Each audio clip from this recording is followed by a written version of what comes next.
बिस्मिल्लाहिर्रहमानिर्रहीम अस्सलामु अलैकुम। गुड मॉर्निंग ऐं उम्मीद आहे त बिल्कुलु ख़ैरियत सां हूंदो, मज़े में हूंदो। मां आहियां अव्हांजी host Saba Ali morning at PTV national ते। कीअं आहियो? ज़बरदस्त आहियो? सुबुह जो हसीन आगाज़ थियो आहे ऐं जी पंहिंजनि सां हे जेको जुमे जो ॾींहुं शुरू थियो आहे। उमेद थी कयां त हे बरकतुनि जो ऐं रहमतुनि जो ॾींहुं हूंदो ऐं अॻिते बि ईअं असांजी ज़िंदगी हसीन ऐं बरकतुनि ऐं रहमतुनि सां गुज़रंदी। हिकिड़ी ॻाल्हि हूंदी आहे मूं वटि जीअं हमेशह, ऐं अॼु बि अहिड़ी हिकिड़ी ॻाल्हि आहे मूं वटि, त असांजे अल्फाज़नि जो असांजी शख़्सियत ते, असांजी ज़िंदगी ते केॾो कीअं असरु थींदो आहे। असां अल्फाज़ जेके इस्तेमालु कंदा आहियूं त उहे अल्फाज़ असां जंहिं तरीक़े सां इस्तेमालु कंदा आहियूं, उहो असांजो ॻाल्हाइण जो स्टाइल हूंदो आहे उहो।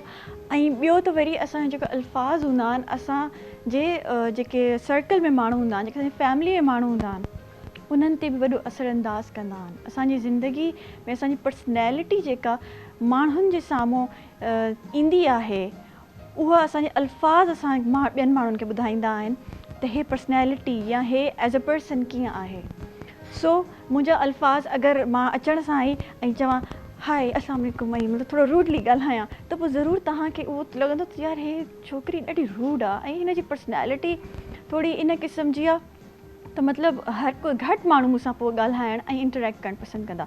ईअं ई जॾहिं कॾहिं कॾहिं असां ॾाढो मतिलबु बिज़ी हूंदा आहियूं ऐं असां कॉल ईंदी आहे, असां हैलो, असां थोरे अजीब तरीक़े सां न जेस्चर ॾींदा आहियूं। ऐं ज़ाहिर आहे अॻिले खे हाणे असांजी शक्ल त नथी नज़र अचे फ़ोन ते, पर असांजो जेको हैलो ऐं अस्सलाम वालेकुम सलाम करण जो स्टाइल हूंदो आहे, उन में अॻिले खे ख़बर पइजी वेंदी आहे त मे बी हे बिज़ी आहे या मे बी हे थोरो फ़िलहालु ज़िंदगी मां तंग आहे।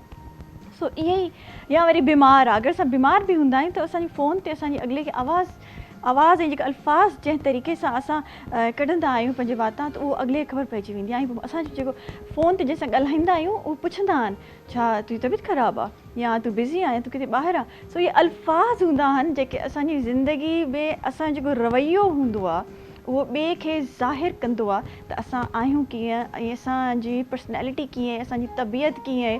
सो अल्फाज़नि जो जेको इस्तेमालु ऐं जोड़ ऐं तोड़ हूंदो आहे, इहो असांखे ॾाढो ख़्याल सां करणु घुरिजे ऐं इहो ॾाढो इम्पॉर्टेंट आहे।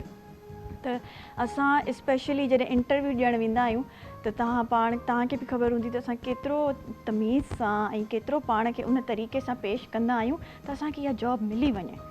सो ईअं ई असांखे अगरि असां इंटरव्यू में रूडली हलिया वञूं ऐं बिहेवियर असां पंहिंजो नेगेटिव रखूं, त पोइ उन में इंटरव्यू में असांखे उहा जॉब कॾहिं न मिलंदी। सो ईअं ई आहे ज़िंदगी में बि, जॾहिं असां कंहिं सां मिलनसार हूंदा आहियूं त उहो असां मिलनसार जो तरीक़ो हूंदो आहे, उहो मिलण जो माण्हुनि सां वेहण जो हिकिड़ो तरीक़ो हूंदो आहे, ऐं उहे अल्फाज़नि सां ज़ाहिर थींदो आहे। अगरि तव्हां अल्फाज़ ॾाढा ख़ूबसूरत अल्फाज़ यूज़ कंदव त उन में सभिनि खे तव्हां वणी वेंदव, सभु तव्हांखे पसंदि कंदा ऐं नेक्स्ट टाइम मिलणु चाहींदा। या तव्हांजे रिलेशन्स हूंदा आहिनि, इहे बि तव्हांजे अल्फाज़नि ते वॾो उहो बेस कंदा आहिनि। अगरि तव्हां जीअं पंहिंजे स्पाउस सां या पंहिंजी फैमिली में पंहिंजे रिलेशन्स सां जेको आहे ग़लति अल्फाज़ या थोरो नेगेटिव अल्फाज़ या अल्फाज़नि जो जेको चुनाव हूंदो आहे उहो थोरो नेगेटिव कंदा आहियो ऐं अल्फाज़ नेगेटिव यूज़ कंदा आहियो, थोरा हार्श अल्फाज़ यूज़ कंदा आहियो, त मां चवंदी आहियां तव्हांजे रिलेशन्स में ॾाढा क्लैशिस ईंदा आहिनि। भले इंसान जी नीयत सही हुजे ऐं नीयत साफ़ु हुजे, नीयत ग़लति न हुजे, पर अगरि अल्फाज़ जो चुनाव तव्हां ग़लति कंदा आहियो त अॻिले खे ईअं लॻंदो आहे त मे बी तव्हां रूड आहियो ऐं शायदि तव्हांजो ॻाल्हाइण जो मूड न आहे। सो काफ़ी रिश्ता बि जेके टुटंदा आहिनि, इहे इते ॻाल्हाइण ते टुटंदा आहिनि ऐं घणा ई मसइला मसाइल जेके आहिनि ॻाल्हाइण ते थींदा आहिनि। सो हमेशह असांखे पंहिंजे ॻाल्हाइण खे ॾाढो सुठो ऐं पंहिंजे अल्फाज़नि जो चुनाव ॾाढो सुठो रखणु घुरिजे, ॾाढो ज़रूरी आहे। तव्हांखे अगरि पीसफुल ज़िंदगी खपे, पीसफुल ऐं तव्हांजो कमु हुजे, पीसफुल तव्हांजा रिलेशन्स हुजनि, तव्हांजे ऑफिस वर्क में जेको तव्हांजे ऑफिस में आहे त तव्हांजे कलीग सां तव्हांजो सुठो रिलेशन हुजे। हर जॻह ते असां पहिरें ॾींहं ते ॾाढो सुठो हूंदा आहियूं, पर आहिस्ता आहिस्ता कुझु माण्हुनि खे मां ॾिसंदी आहियां पंहिंजो रंग बदिलींदा आहिनि। सो इहो जेको रंग बदिलण बि हूंदो आहे न, इहो तव्हांजे अल्फाज़नि सां ॾाढी ख़बर पवंदी आहे। तव्हां अल्फाज़ ऐं तव्हां जेको ॻाल्हाइण जो तरीक़ो ऐं तव्हांजी ज़िंदगी में जेको उथण वेहण जो तरीक़ो हूंदो आहे, उहो ॾाढो ज़रूरी हूंदो आहे। लिहाज़ा इहे ॻाल्हियूं त ईअं हलंदी रहंदियूं ऐं असांखे जेको सबक़ु मिलंदो आहे डेली सुबुह जो, कोशिशि कंदा आहियूं त इहो पंहिंजी ज़िंदगी में ज़रूरु अप्लाई कयूं। नंढड़े ब्रेक ते था वञूं, काॾे न वञिजो, असां सां गॾु रहिजो मॉर्निंग एट PTV नेशनल ते।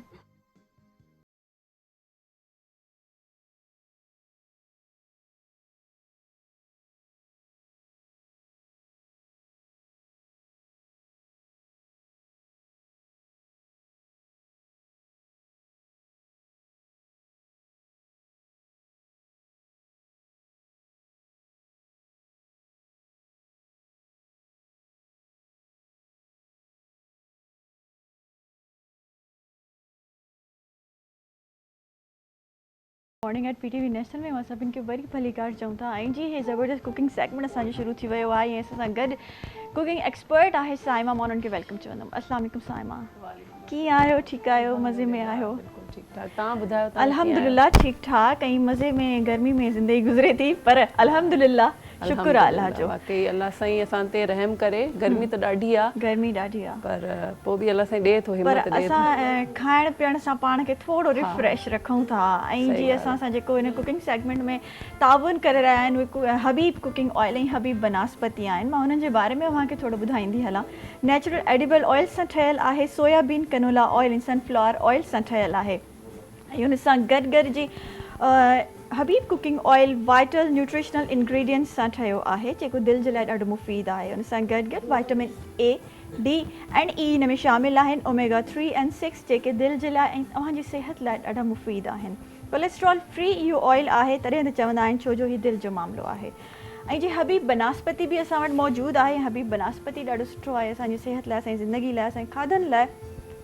ऐं इन में जेका VTF वर्चुअली ट्रांसफैट फ्री आहे, उहा ॾाढी असांजे लाइ ख़ासियत असांजे खाधनि में असांजी डाइट लाइ ॾाढी मुफ़ीद आहे। हुन सां गॾु गॾु हे प्लैम ऑयल ऐं सॉफ्ट ऑयल सां ठहियलु आहे, जेको असांजी डाइट में असांखे ॾाढी सुठी हेल्प कंदो आहे। ऐं जो टेक्सचर दानेदार आहे, जेको असांजे खाधे में वणंदो आहे। हुन सां गॾु गॾु जी ट्रिपल वाइटा पावर इन में मौजूदु आहे। विटामिन ए, डी एंड ई सां भरपूर आहे। हुन सां गॾु गॾु जी तॾहिं त चवंदा आहिनि त बेधड़क जीअण वारनि लाइ हबीब बनास्पति आहे। सो मां ॾाढी शुक्रगुज़ार आहियां हबीब कुकिंग ऑयल ऐं हबीब बनास्पति जेके असांजे शो में ताउन करे रहिया आहिनि। जी साइमा, छा ठाहियो आहे अॼु? तव्हां कहिड़ी रेसिपी खणी आया आहियो? जुमे जो ॾींहुं आहे ऐं जुमे ते स्पेशली कुझु असांजे घरनि में ख़ासि ठहंदो आहे, छो जो नमाज़ खां पूरी फैमिली नमाज़ खां पोइ गॾु थींदी आहे, त पोइ चवंदा आहियूं त कुझु ख़ासि हुजे। भले गर्मी आहे, हर शइ आहे, पर उन सां गॾु गॾु खाधे में कुझु सुठो हुजे। वाकई बिल्कुलु ठीकु था चओ। अस्सलाम वालेकुम नाज़रीन, उमेद त तव्हां सभु ख़ैरियत सां हूंदव, मज़े सां हूंदव ऐं इंजॉय करे रहिया हूंदव हिन गर्मी खे, जीअं तव्हां चओ पिया।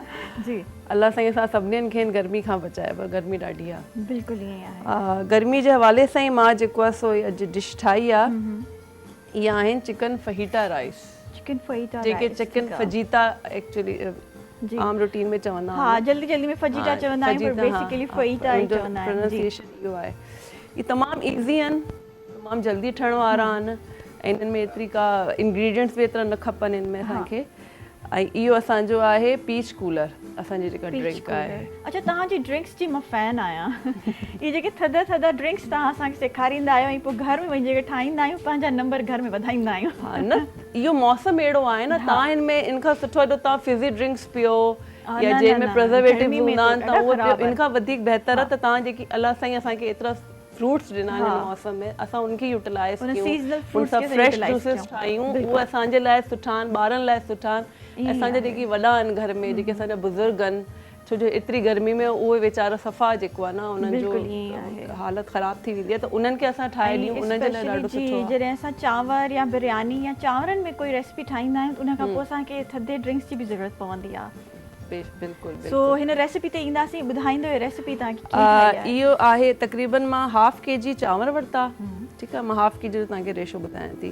हिन में असां तक़रीबन 300 ग्राम असां बोनलेस चिकन वरिती, हुनखे असां स्ट्रिप्स में कटे वरितो, जूलियन कट करे वरितो, ठीकु आहे। उनखे असां मैरिनेट कंदासीं अॻु में, ठीकु आहे, ठीकु आहे। हुनमें असां विधो थूम विधी, असां कुटियल थूम हिकिड़ो चमचो, कारा मिर्च विधा मैरिनेशन में अॻु में उनखे असां मैरिनेट करे रखंदासीं। कारा मिर्च विधा तक़रीबन 1 टीस्पून, ॻाढ़ा कुटियल मिर्च उहे ऐड कया, इन खां अलावा लूणु ऐं ज़ीरो, पीठल ज़ीरो ऐड कयो, ऐं हिन में असां पेपरिका पाउडर जेको हूंदो आहे हिकिड़ो, ठीकु आहे, ठीकु आहे, उहो असां हिन में तक़रीबन हाफ टीस्पून ऐड कयो।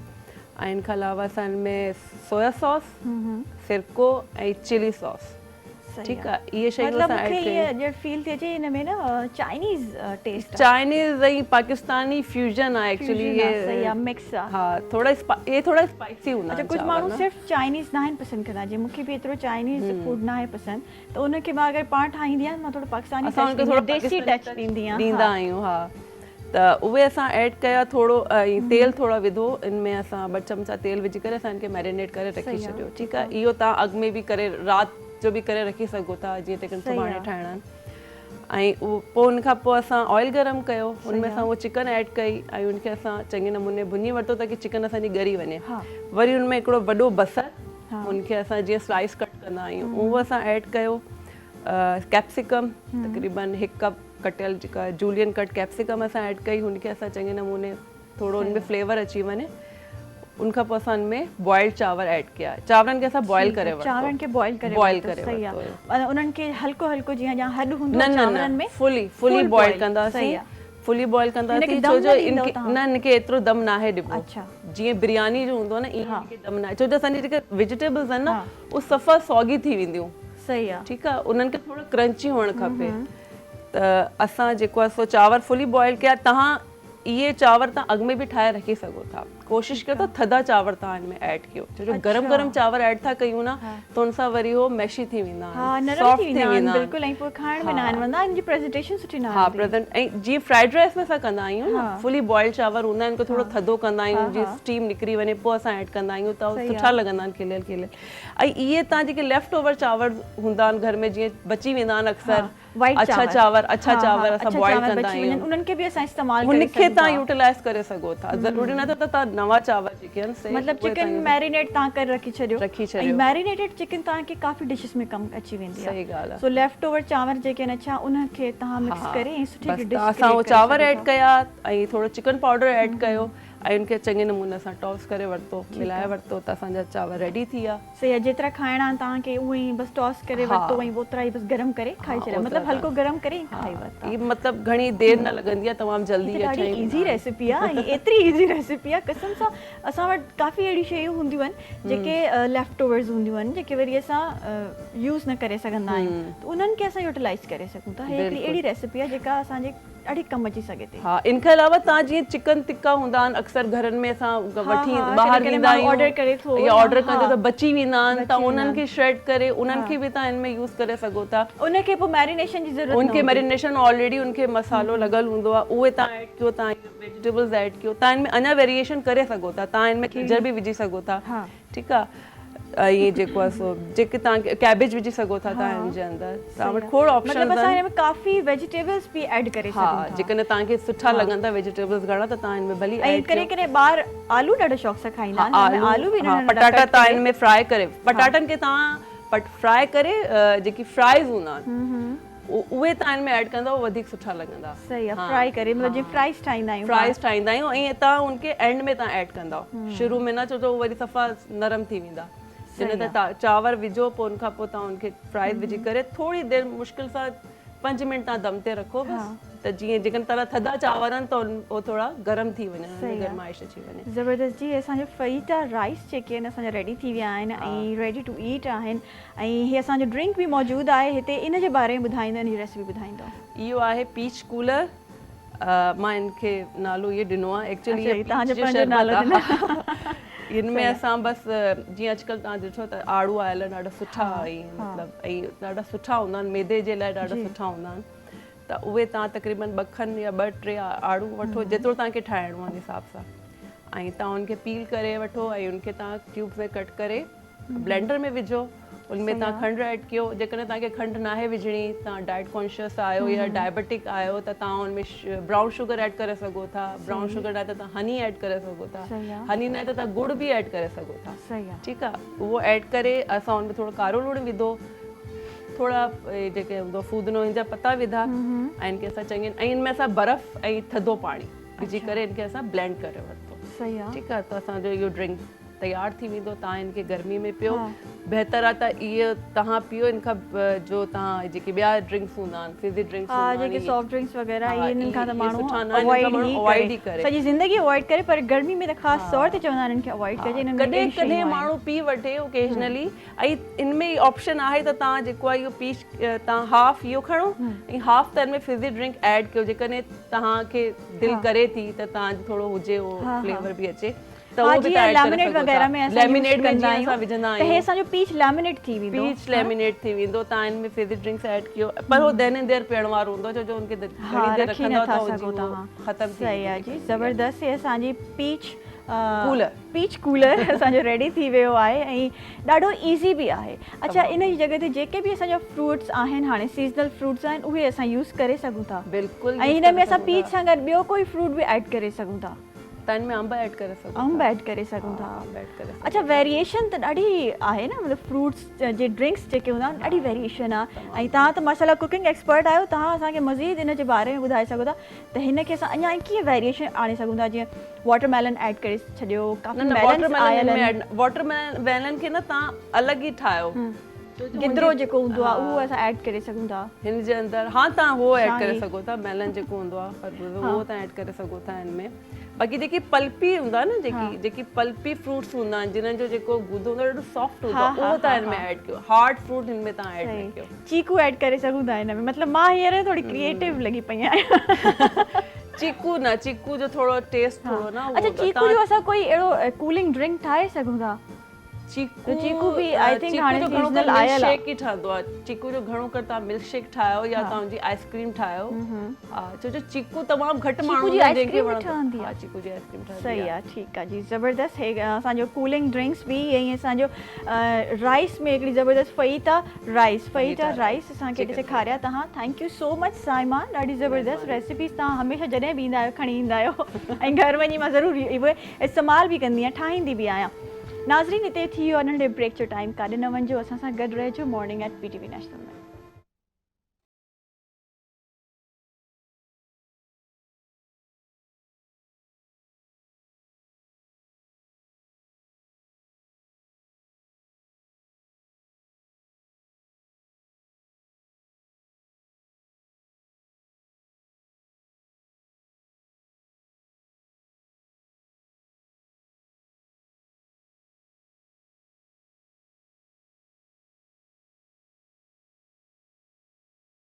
कम बैक नाज़रीन, मॉर्निंग एट PTV नेशनल में अवां सभिनि खे वरी भलीकार चऊं था। ऐं जी सुबुह जो ज़बरदस्त आगाज़ थी वियो आहे ज़बरदस्त ॻाल्हियुनि सां ऐं वरी खाधे पीते सां। पर हाणे असां वटि ज़बरदस्त गेस्ट मौजूदु आहिनि, ॾाढा सुठा उहे इंस्पिरेशनल स्पीकर आहिनि ऐं उन्हनि खे तव्हां TV ते बि ॾिसंदा रहिया आहियो।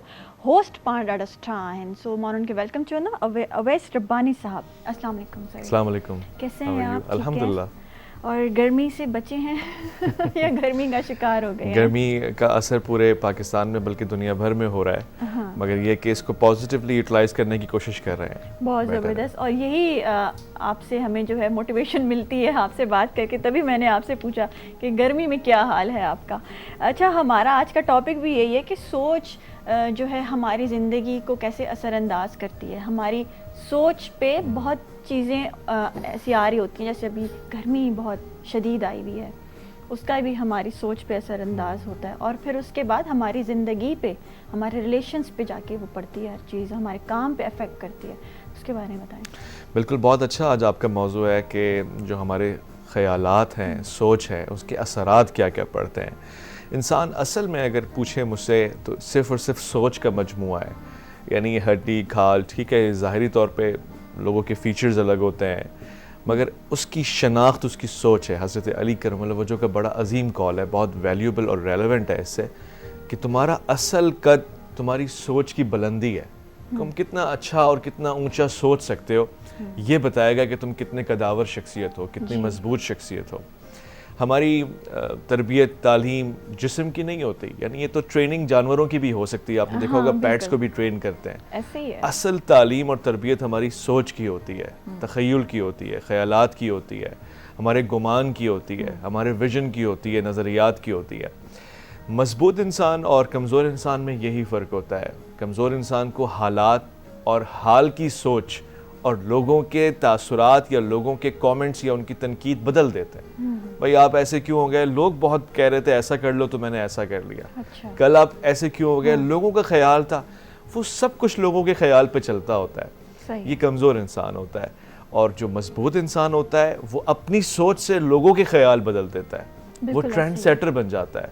वो एक ऐसा बार लगाता है कि लोग कहते हैं इसको फॉलो करना चाहिए। यानी 99% या इससे भी ज़्यादा लोग अपनी राय से मुसल्लत नहीं कर पाते, बल्कि उसकी सोच उनकी जहनों के ऊपर हावी आ जाती है। ये पाकिस्तान भी एक अजीम इंसान की सोच है, उसका ख्वाब है, और उसकी सोच की बुलंदी है, और उसकी सोच की दूरअंदेशी चला आ रहा है। ऐसे ही अगर आप साइंस की दुनिया में चले जाएं, बड़े लोगों ने बड़ा सोचा है, और वो शायद मुझे यहाँ पे एग्जाम्पल कोट करनी चाहिए कि हम में और उनमें सिर्फ सोच का ही फ़र्क है। एक एग्जाम्पल देते होते हैं कि सेब अगर हम पे गिरे तो हमारा ख्याल और हमारे तासुरात शायद अलग होंगे। शायद हम चप्पल लेके उस शख्स को ढूंढेंगे कि जिसकी वजह से गिरा है, और सेब अगर न्यूटन के ऊपर गिरता है तो उसका सोचने का मयार अलग है, बिल्कुल वो उसके रीजन तलाश करता है और उसके पीछे वो साइंटिफिकली अपने कुछ प्रूफ्स रखता है। यानी सोच से ही फ़र्क पड़ता है, तासुरात, असरात सोच और तखय्युल के हैं सारे। अच्छा, हमारे पास तो ये भी होता है ना हमारे यहाँ कि अगर कोई बहुत गहरी सोच वाला इंसान है और किसी बात को बहुत गहराई से देखता है तो उसको बोलते हैं पागल हो गया ये तो। ऐसा भी है, बड़ा तनकीद की जाती है ऐसे लोगों पे भी। एक चीज़ है, और आपका इशारा बिल्कुल ठीक है, ओवर थिंकिंग हमारे यहाँ बड़ी मायूब समझी जाती है। अगर बहुत से लोग, मैं और आप, ओवर थिंकिंग करते हैं, बाज़ अवत सोचते हैं तो सोचते चले जाते हैं। अब बहुत से लोग, बल्कि शायद ज़्यादातर लोग इसको एक बुराई या इसको एक मर्ज समझने लगे कि यार मैं तो सोच रहा हूँ, पता नहीं सोचो में गुम हो गया हूँ, शेख चिल्ली तो नहीं बन गया हूँ मैं, अंदर ही अंदर। मैं समझता हूँ मेरे ज़ाती हैसियत में ये कोई बुराई नहीं है, ये कोई ऐब नहीं है, बल्कि इंसान जानवरों से इसीलिए जुदा है कि वो सोच सकता है। सिर्फ इसमें एक चीज़ करनी है, यानी इसको सही यूटिलाइज जो करना है वो ये कि इन तमाम बिखरी हुई सोचों को एक जगह यकजा करना है। वो कैसे कर सकते हैं? वो लिखत पढ़त के साथ हो सकता है। अगर आप कुछ सोच रही हैं, कुछ लिखना शुरू कर दें, उसी सोच को लिखना, उस सोच को आप कलम से उतारें कागज़ के ऊपर, उस सोच को आप वीडियो पे रिकॉर्ड करें, उस सोच को आप वॉइस पे के ऊपर रिकॉर्ड करें। जब आपके दिमाग को ये पैगाम जाएगा ना कि आप रैंडमली नहीं सोच रहे, यानी आप किसी पटरी पे चल रहे हैं, तो फिर आप किसी मंजिल पे पहुंचेंगे। वरना ये है कि हमें जाना हैदराबाद है और हम चले गए कोयटा की तरफ, फिर हम घूम रहे हैं हैदराबाद, फिर यही होता है जब हम लोग सोच रहे होते हैं ना तो ओवर थिंक की तरफ चले जाते हैं और फिर हम लोग कहाँ से कहाँ पहुंच जाते हैं। ओवर थिंकिंग की तरफ जाएं, मगर लिखें जो आप सोच रहे हैं, यानी कुछ पॉइंट्स बनाएं, ये बहुत अच्छा हो जाएगा। वो पॉइंट्स पढ़ के या फिर हमें अपनी ही रिकॉर्डिंग सुन के हमें पता चलेगा कि ये पॉजिटिव है या नेगेटिव है। कि जब हम सुनते हैं तो हमें पता चलता है। बहुत अच्छा, यही अर्ज है कि उसको प्रोडक्टिव बनाएं। लिखत से बहुत से अजीम ख्यालात किसी न किसी किताब में तहरीर हुए, किसी न किसी नज़रिए की शक्ल इख्तियार कर गए, और आज किसी न किसी जगह पे वो कानून बन के लोग उनसे फ़ायदा उठा रहे हैं। यानी यही फ़र्क है कि अगर जॉन एलिया सोचता है मिसाल के तौर पे, तो उसकी सोच शायरी बन जाती है। अल्लामा इकबाल सोचते हैं तो वो सोच फ़लसफ़ा बन जाती है। अगर वो सिर्फ सोच के छोड़ देते हैं तो आज हम तक कैसे पहुंचता वो सब। बड़ी ज़बरदस्त टिप आपने दी है वैसे साहब कि आप उसको लिख लें कहीं, आप अपने पास फ़ोन में ही, क्योंकि अगर हमारे पास पेन पेपर उस वक्त नहीं है तो हम रिकॉर्ड कर लें, या फिर वो भी नहीं है तो अपने साथी किसी दोस्त से शेयर करें जो आप सोच रहे हैं। वो अगर साथी अच्छा होगा, पैरेलल होगा आपसे, तो वो आपकी सोच को सराहेगा, यार वाह तुमने तो बड़ी कमाल बात की है, फिर वो आइडियाज़ बनेंगे। इस वक्त दुनिया में सबसे ज़्यादा कीमती आपको पता है क्या चीज़ है, और सबसे महंगी नौकरी कौन सी है? आइडियाज़ की नौकरी। जो क्रिएटिव होता है, जो कंटेंट दे सकता है, जो कुछ ख्याल दे सकता है जो किसी और जहन में नहीं आता होता है। तो इस सोच की कदर करने वाले मिल गए ना, तो फिर उसको पत्थर को भी वो उन पत्थरों को चुन चुन के महल बना देंगे। और अगर आपका साथी तनकीद करने वाला है, यार ये क्या सोच रहे हो यार, तुम्हारा तो दिमाग, तो उस पे आप बिल्कुल भी इन्हिसार ना करें। तभी तो कहते हैं कि आप ऐसे लोगों में उठे बैठे जो कुछ कंस्ट्रक्टिव हों, कुछ प्रोडक्टिव कुछ काम करते हों, ऐसे ही वो नहीं हो, वांदा ना हो जाना। बिल्कुल ठीक है, आई एग्री विद दिस। हमारी सोच के साथ जो अक्सर कीड़े लगे हुए हैं ना, वो इसी चीज़ के लगे हुए हैं कि हम हसद दूसरों के बारे में सोचते हैं, अपने बारे में नहीं सोचते। हमें माशरे की हर बुराई के बारे में सोचना है। मुझे ये भी सोचना है कि आपने ये कपड़ा ये रंग क्यों पहना है, या आप मुझे या इसको या इससे इतनी बात क्यों कर रही हैं। जो सोच का महवर है वो आपकी अपनी ज़ात होनी चाहिए। आप अपनी ज़ात से तख़य्युल निकालने की कोशिश करें। हाँ, लोगों के लिए सोचें, उनके हक़ में सोचें, ना कि ये कि उनको लड़ाने के लिए या उनकी ज़ाती हैसियत में उनकी बुराइयों को तलाश करने के लिए। इससे बहुत नुकसान पहुंचता है। आपको पता है, हम जिस्म को तो वज़ू दे सकते हैं, गुस्ल भी दे सकते हैं। सोच को वज़ू और गुस्ल देने के लिए, यानी तत्हीर से गुजारने के लिए, यानी पाक करने के लिए, आपको लाजमी है कि आप लताइफुल हिकमा से गुजरें, यानी ऐसी किताबों से गुजरें, ऐसे फ़लसफ़ों से गुजरें, ऐसे लोगों की बातों को पढ़ें, या ऐसी अच्छी कंपनी में बैठें कि जिनकी सोच आपके साथ मैच होगी, तो खुद ब खुद आपके ख्यालात अच्छे आएंगे। अगर मैं 4 ऐसे लोगों में बैठ रहा हूँ ना जो सोच नहीं सकते, जिनकी सोच कैद है, जिनकी नेगेटिव सोच है, जिनको बस दूसरे लोगों को लड़वाना है, ऑटोमेटिकली आप नेगेटिव हो जाएंगे। ऑटोमेटिकली आपके ऊपर जो असरात आएंगे, आप चाह के भी कंस्ट्रक्टिव नहीं कर पाएंगे। ये दिमाग जो है कारखाना है। अब आपके ऊपर इन्हिसार करता है कि आप इस कारखाने से क्या पैदा करते हैं, नया प्रोडक्ट या कचरा पैदा करते हैं आप, लोगों के लिए बुराइयां और ऐप पैदा करते हैं, या कुछ ऐसी तख्लीकी चीज़ जिससे लोग काम ले सकें। और मेरे ख्याल एक अजीम दिमाग में और एक बेकार इंसान में यही फ़र्क होता है, उसकी सोच का फ़र्क। अच्छा, ये बेकार इंसान जो है, जो काम करता भी है, इवन हमारे जो वर्क प्लेसेस पे भी ऐसे लोग होते हैं, हमारे फैमिली में ऐसे लोग होते हैं, काम भी करते हैं लेकिन फारिग टाइम में सिर्फ बुराइयां करेंगे, इसकी बात उसको बताएंगे। ये ऐसे लोग क्यों करते हैं? मतलब फिर वो सीधे लोगों को भी ना खराब कर देते हैं, पॉजिटिव लोगों को भी नेगेटिव कर देते हैं। ऐसे लोग रहेंगे, हमेशा हैं, हमेशा रहते हैं। और फ़र्क यही है कि ये अंधेरा होता है, आपको चांद बन के चमकना होता है। अंधेरा तादाद में ज़्यादा होता है, चांद। ऐसे लोगों से कैसे बचा जाए? चांद बन के चमकें, आपकी सोच इनके ऊपर हावी आ जाए। फिर आप, ऐसा भी होता है ना, आप अकेले रह जाते हैं, आपके इतने फ्रेंड्स नहीं होते, क्योंकि फिर आपको सब नेगेटिव ही नज़र आ रहे होते हैं। क्योंकि अक्सर आजकल आई थिंक मेरे ख्याल से 70-80% लोग ऐसे ही हैं। ऐसा ही है, मैं इससे इत्तेफाक करता हूँ। और मुझे लगता है कि क़यामत तक यही हाल, यही रेशो रहना है। क्योंकि अच्छाई क्वालिटी में होती है और क्वालिटी हमेशा कम होती है ना। क्वालिटी अगर ज़्यादा हो जाएगी तो शायद उसकी कदर कम हो जाएगी। इसीलिए फ़र्क होता है कि भाई बेशुमार लोग हमारी फैमिली में, रिलेटिव्स में, फेलोज़ में, यानी उस मयार की सोच वाले नहीं होते, मगर एक दो जो होते हैं सब उनको एग्जाम्पल बनाते हैं। अच्छा देखो कितनी माशाल्लाह ये तरक्की करेगा, इसके सोच का लेवल कितना अच्छा है। हाँ, एक काम हम ज़रूर करें, हमें रिएक्शन और रिस्पांस का फ़र्क आना चाहिए। सही। सोच में रिएक्शन नहीं होना चाहिए, सोच में रिस्पांस होना चाहिए। मेरे बारे में आपने बुरा सोचा, मैं पलट के अब पूरा दिन इस पे लगाऊं कि आपसे कैसे इंतकाम लिया जाए और आपको कैसे सबक सिखाया जाए, बजाय इसके मैं रिस्पांस दूं कि कैसे मैं आपको अपना मद्दा बनाऊं और आपसे अपने मतलब का भी काम ले सकूं, कैसे आपको कन्विंस करूं कि मैं आपका दुश्मन नहीं हूं। मुझसे अगर गलती हुई है तो ये गलती है, वरना आप मेरे साथ मिलके दोनों ठीक करते हैं इसको। हमारे यहाँ अक्सर रिएक्शन वाली सोच ज़्यादा है, रिस्पांस वाली नहीं है। आप देखिए, मैं अक्सर इसको एग्जाम्पल के तौर पे पेश करता हूँ कि रिसालत माब, फ़ख्र मौजूदात, मकसूद कायनात, रहमतुल लिल आलमीन हुज़ूर मोहम्मद मुस्तफ़ा करीम सल्लल्लाहु अलैहि वसल्लम ने अपने ज़माने के लोगों को, ख़ास तौर से जब आप ताइफ तशरीफ़ ले गए, ऐसे लोगों ने जब आपके ऊपर संगबारी की, पत्थर फेंकने की कोशिश की, आपने रिएक्शन नहीं दिया, यानी पलट के पत्थर नहीं मार दिया उनको, बल्कि रिस्पांस दिया। आपने उनकी बेहतरी, उनकी इस्लाह की बात की, सब्र कर सके थे, सब्र किया, और उन्हीं लोगों ने आगे कलमा पढ़ा और आपका साथ दिया, आपके लिए सर कटाने को तैयार हो गए। रिस्पांस में कितनी ताकत होती है, सोच में। अगर मुझ में ये सोच है कि सामने वाला मुझसे दुश्मन कर रहा है, मैं इसकी ईंट का जवाब पत्थर से, पत्थर का जवाब ईंट से दूं, तो फिर तो कंस्ट्रक्टिव हो ही नहीं सकेगा। तो फिर यही बात आ गई ना कि आप हर बात पे बस सब्र कर जाएं। अगर आपके अंदर सब्र है तो आप माशरे को चेंज कर सकते हैं। हाँ, पेशेंस तो की होता है हर चीज़ का।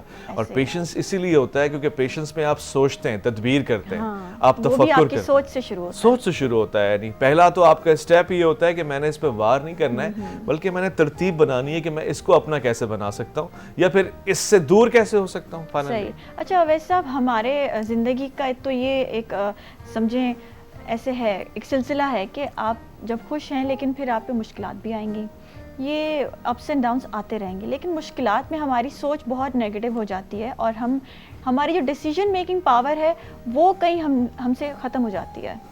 तो ये ऐसा क्यों होता है? ये बहुत बड़ा नुकसान है। डिसीजन मेकिंग हमारी कमज़ोर हो जाती है और अक्सर उन बच्चों की बचपन से डिसीजन मेकिंग कमज़ोर कर दी जाती है जिनको सोचने का मौका ही नहीं दिया जाता, जिनके ऊपर सोच मुसल्लत की जाती है।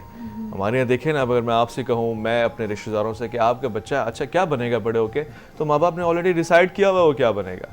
वो ऐसे केसेस में कुछ भी नहीं बन पाता, और अगर बहुत भी कोशिश करता है तो वो अपनी लाइफ से अपसेट हो जाता है। उसको मौका दें कि वो खुद से फैसला कर सके कि क्या उसके लिए अच्छा हो सकता है, क्या ऑप्शंस उसको दें, बेटा आप ये भी बन सकते हैं, हाँ। इसमें स्कोप है, आप इधर भी जाना चाहें तो मुझे बताएं। हाँ, तो सोच, डिसीजन मेकिंग पावर आपकी बात कि वहाँ कमज़ोर पड़ जाती है जहाँ चीज़ें ऊपर से डिक्टेट होना शुरू हो जाए। अब दो मौके होते हैं, या तो जब आपके पास डिक्टेट करने वाला कोई नहीं होता तो आप डिसीजन मेकिंग में कमज़ोर हो जाते हैं, या फिर आपको गाइड करने वाला कोई नहीं होता। हमारे चूँकि इन्हिसार करते हैं एक दूसरे के ऊपर कि ये क्या करता है मैं भी वही करने लग जाता हूँ। अच्छा भाई ख़ानदान में सबा एंकर है, चलो भाई किसी तरह हम सब मीडिया में आ जाते हैं। कोई डॉक्टर है तो चले सारे के सारे मेडिकल फील्ड में चले जाते हैं। एक ट्रेंड हमारे यहाँ बना हुआ है, ये सोच की गुलामी होती है। इस तरह के हालात में डिसीजन मेकिंग ऑलरेडी बहुत कमज़ोर हो जाती है। दरख्वास्त मेरी ये है, और इस तरह के प्रोसेस से बचने के लिए छोटे से बच्चे को सोच के हिसाब से कम मुमकिन तौर पे खुद मुख्तार बनाएं। हमारा निसाब भी एक हिस्सा उसका ऐसा होना चाहिए जिसमें वो क्रिएटिविटी की तरफ जा सके, वो सोच की तरफ जा सके, वो जो सोचे वो नश्र करे, वो जो सोचे वो खुद से पूछे, वो उसका जवाब दे, वो कुछ तहरीर करे, वो कुछ तकरीर करे। शायद ये जो एक्स्ट्रा करिकुलर एक्टिविटीज़ होती हैं वो इसीलिए होती हैं कि इंसान कुछ क्रिएटिव करके दिखाए, निसाब से भी ज़रा सा हट के करके और ये बड़ा इंपॉर्टेंट है कि आपके स्कूल्स में, कॉलेजेस में, यूनिवर्सिटीज़ में एक्स्ट्रा करिकुलर एक्टिविटीज़ या कोई भी ऐसी जो आपको मेंटली बड़ा फिट रखें, ये होनी चाहिए, लाजमी होनी चाहिए। हमारे घर में भी होनी चाहिए। हमारे घर में बस घर में बच्चों को हम लोग ये एक्स्ट्रा करिकुलर एक्टिविटीज़ कैसे करवा सकते हैं? हाँ, मेरे ख्याल है कि बहुत सारे आज के ज़माने में तो जब से सोशल मीडिया का ज़माना है, बेशुमार चीज़ें ऐसी हैं। हाँ।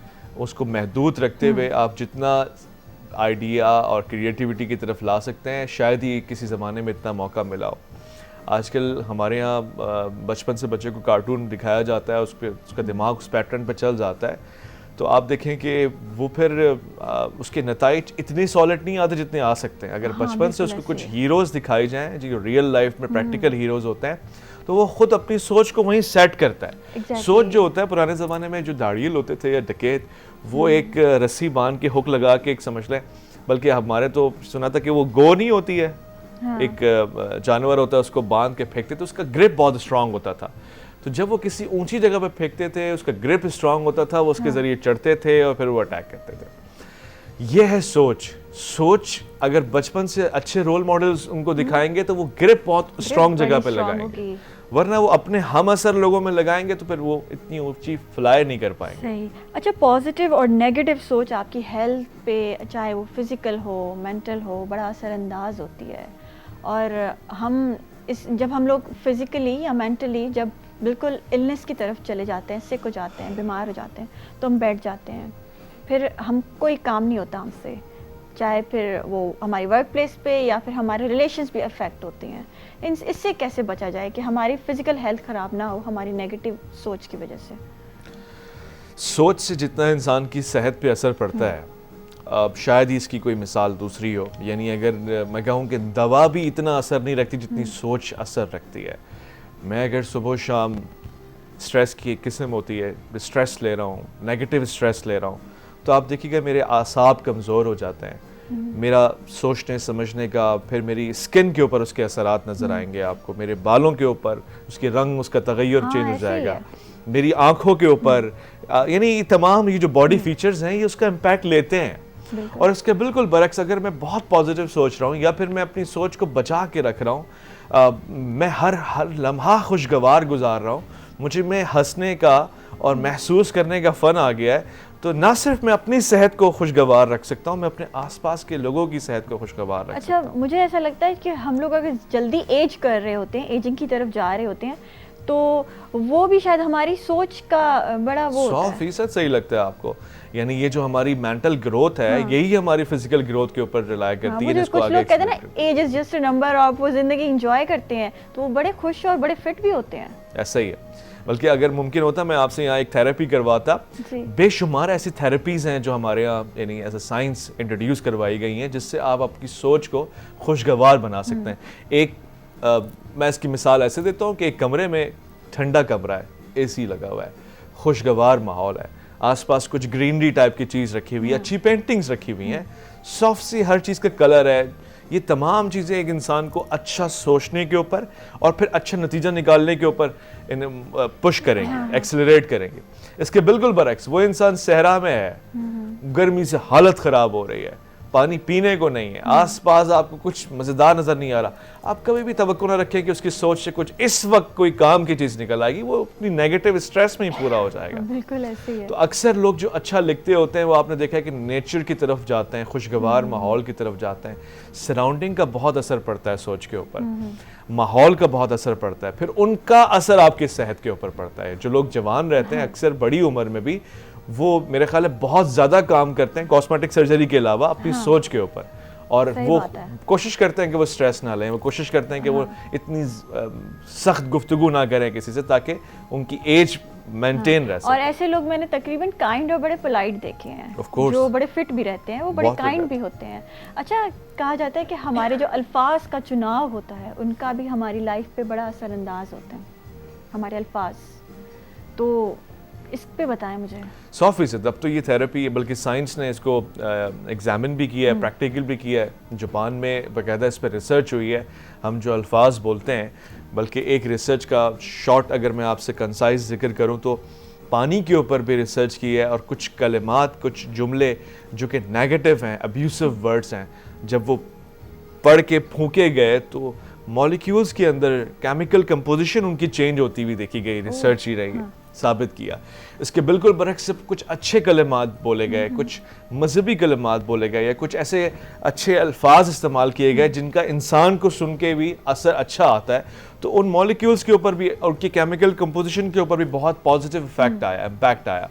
यानी उनकी केमिकल कंपोजिशन को बहुत पॉजिटिवली नोट किया गया, उनकी मूवमेंट को।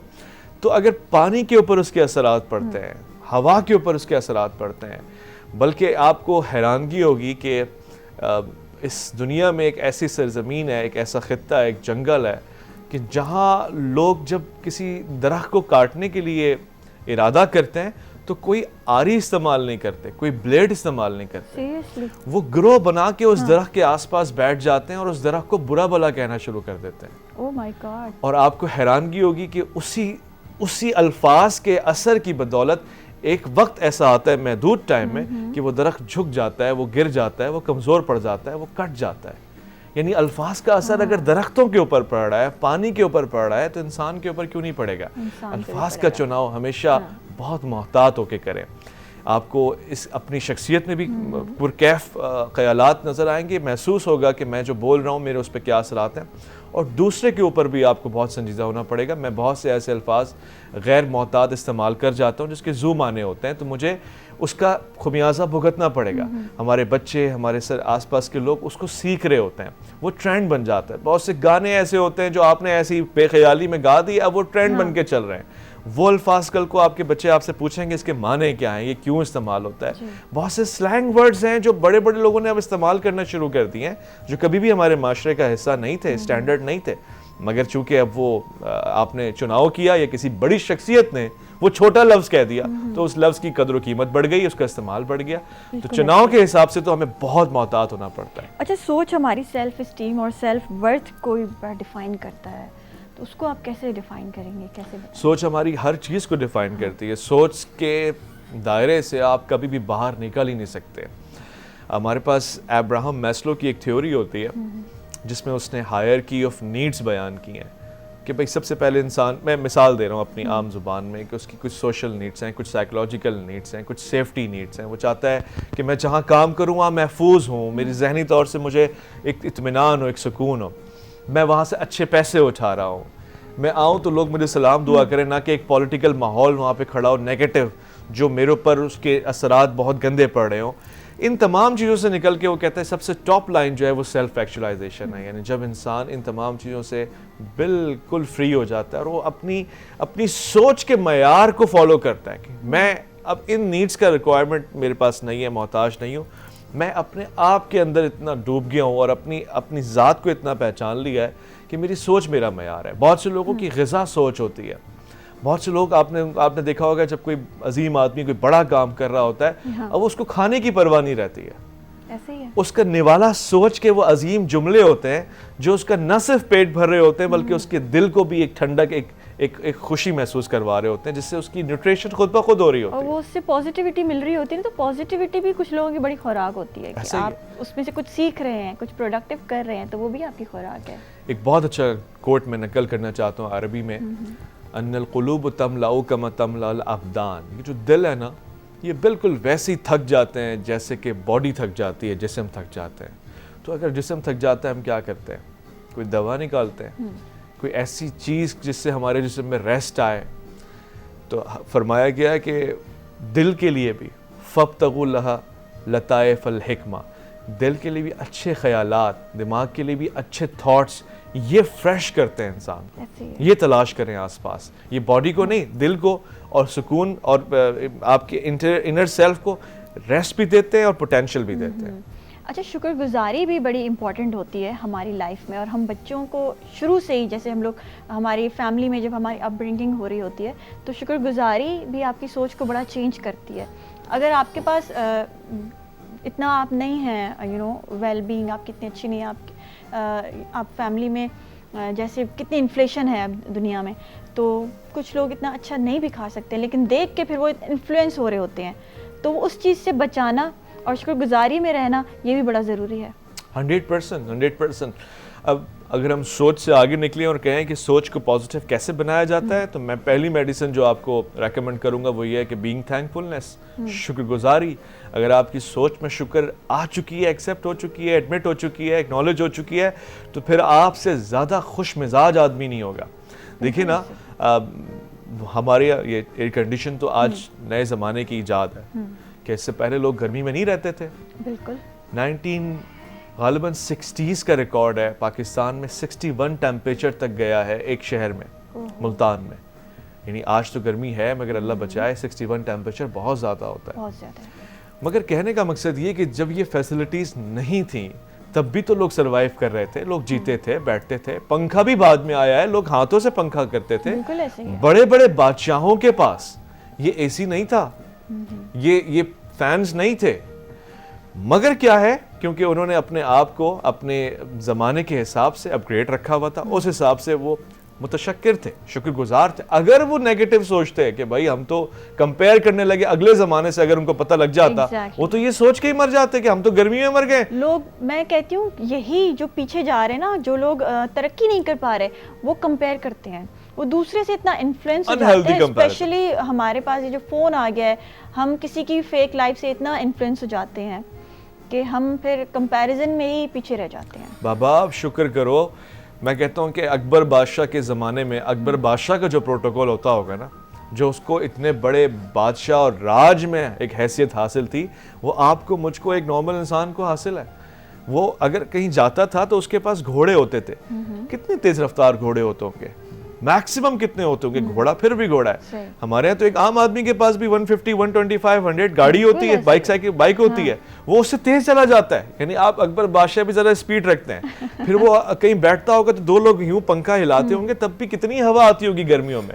आज आप खुदा का शुक्र अदा करें, कई सारे लोग इदारे में काम कर रहे हैं, टेलीविजन में एसी लगा हुआ है या पंखा लगा हुआ है, या एक मैं कहता हूँ कि बेहतरी कितनी आ चुकी है। फिर वो किसी को उस जमाने में पैगाम लिखता होगा, एक कंपैरिजन अगर करना है तो ऐसा वाला करें, शायद सोच में शुक्र पैदा होगा। बिल्कुल ऐसे ही है। वो किसी को खत लिखता होगा तो वो खत कितने महीने में, कितने दिनों में जाके पहुंचता होगा। यहाँ से मैं ऑस्ट्रेलिया, कनाडा, यूरोप में एक मैसेज अभी गिराऊं तो फौरन से वहां पे टून बजेगी, सेकंड्स के अंदर जवाब आ जाएगा। तो मैं तो अल्लाह का शुक्र अदा करता हूँ कि मुझे उसने आज के दौर में बादशाहों का सारा ख्याल फैसिलिटीज करके दी है। अभी भी अगर मैं शुक्र नहीं करूंगा तो कब करूंगा? शुक्र से तो कितनी अच्छी सोच है कि आप उन लोगों से, इन चीज़ों से कंपेयर करें कि आप में शुक्रगुजारी आए, आपकी सोच पॉजिटिव हो। और स्पेशली जैसे हमने बात की कि अल्फाज का भी बड़ा इम्पैक्ट पड़ता है आपकी सोच पे, और फिर सोच का इम्पैक्ट पड़ता है आपकी पूरी लाइफ पे, और फिर शुक्रगुजारी से आपकी सोच अच्छी होती है। ज़बरदस्त, thank you so much Awais साहब। जब भी आपसे बात होती है तो कुछ अच्छा, कुछ पॉजिटिव सीखने को मिलता है। नाज़रीन, ते नंढड़ी ब्रेक जो टाइम थी वियो आहे, कारे 9 जो मॉर्निंग एट PTV नेशनल ते असां सां गॾु रहिजो।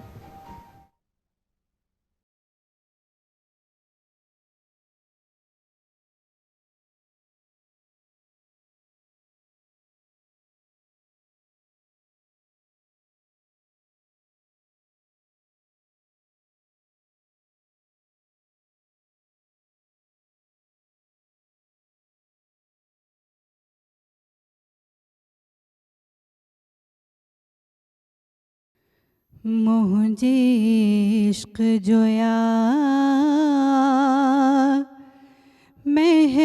महबूबे खुदा, आगाज भी तू अंजाम भी तू। मुझे इश्क जोया महबूबे खुदा, आगाज भी तू अंजाम भी तू। मुझे तात मिल्लत मज़हब तू, मुझो दीन भी तू इस्लाम भी तू। आही हुस्न अज़ल जो राज भी तू, कुदरत जो नाज हम्माज भी तू। आही हुस्न अज़ल जो राज भी तू, कुदरत जो नाज हम्माज भी तू। महबूब भी तू, मतलूब भी तू, कासिद भी तू, पैगाम भी तू। महबूब भी तू, मतलूब भी तू, कासिद भी तू, पैगाम भी तू। आही रौनक बाग़े जहान भी तू, हर रोज़ संदे हुस्न आफ़ज़ू। आही रौनक बाग़े जहान भी तू, हर रोज़ संदे हुस्न आफ़ज़ू। सैयद भी तू,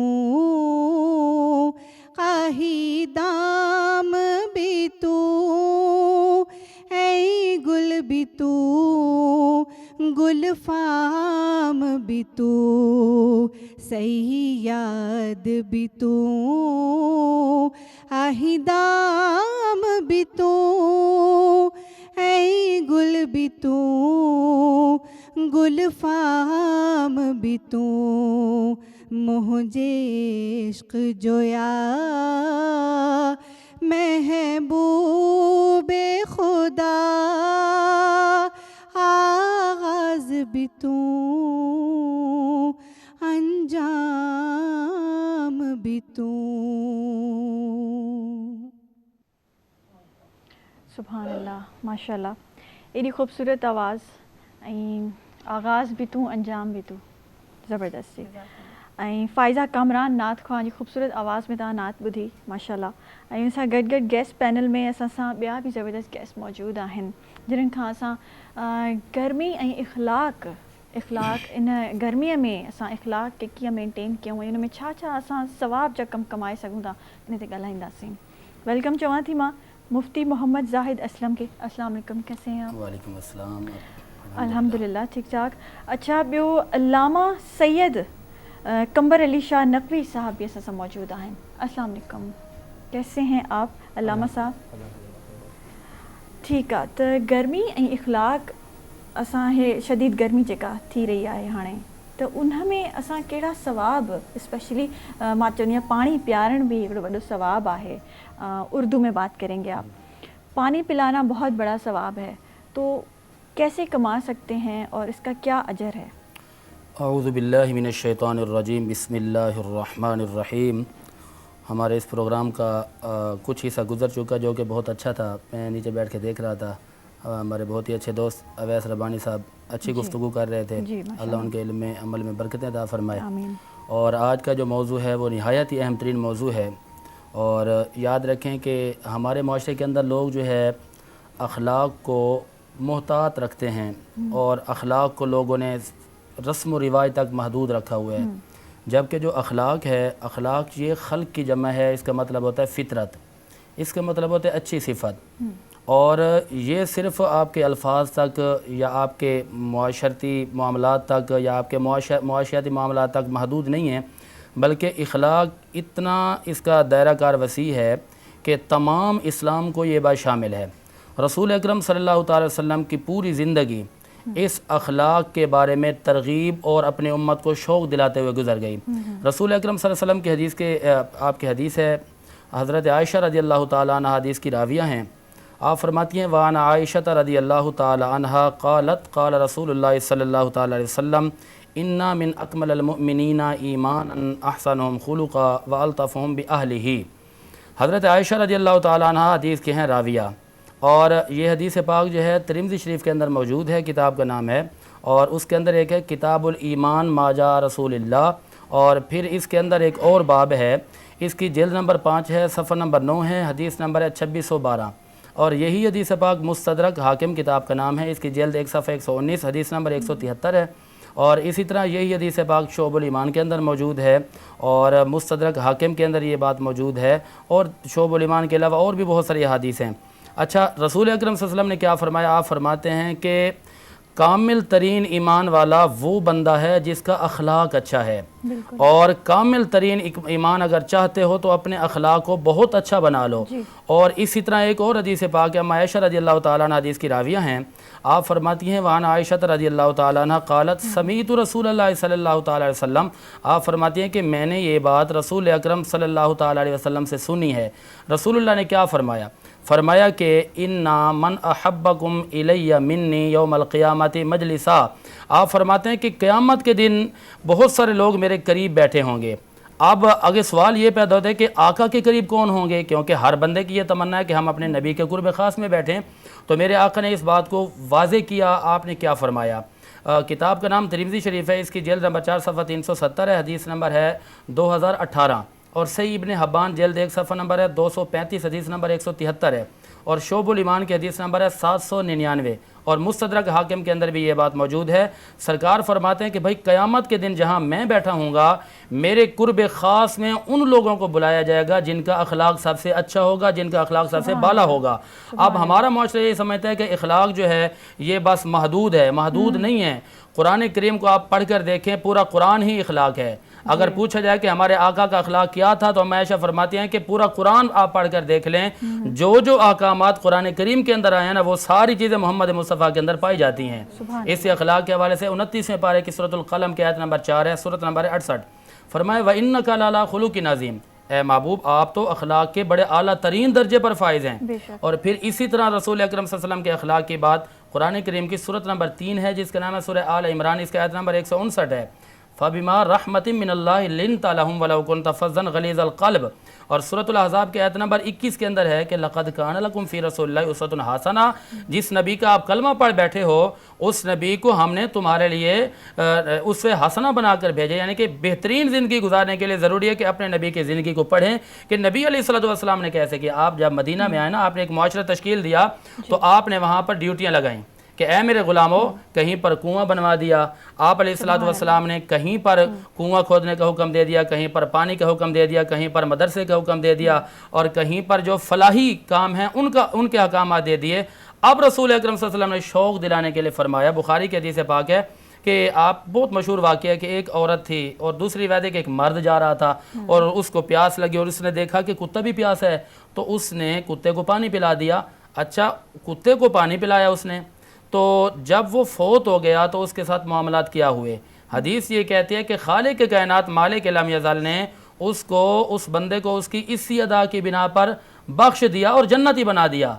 पूछा गया कि इसने कोई इतना बड़ा अमल किया है, तो जवाब ये दिया गया कि जो कोई मखलूक की खिदमत करता है, रसूल अकरम सल्लल्लाहु अलैहि वसल्लम की उम्मत की खिदमत करता है, अल्लाह उससे राज़ी हो जाता है। तो इस गर्मी की शिद्दत को देखते हुए हमारे माशरे में हमारी कौम की ये ज़िम्मेदारी बनती है कि वो सबीले लगाएं, वो पानी पिलाएं, और उनके पास अगर बुनियादी वसाइल नहीं हैं तो वो बुनियादी वसाइल उन तक पहुँचाएँ।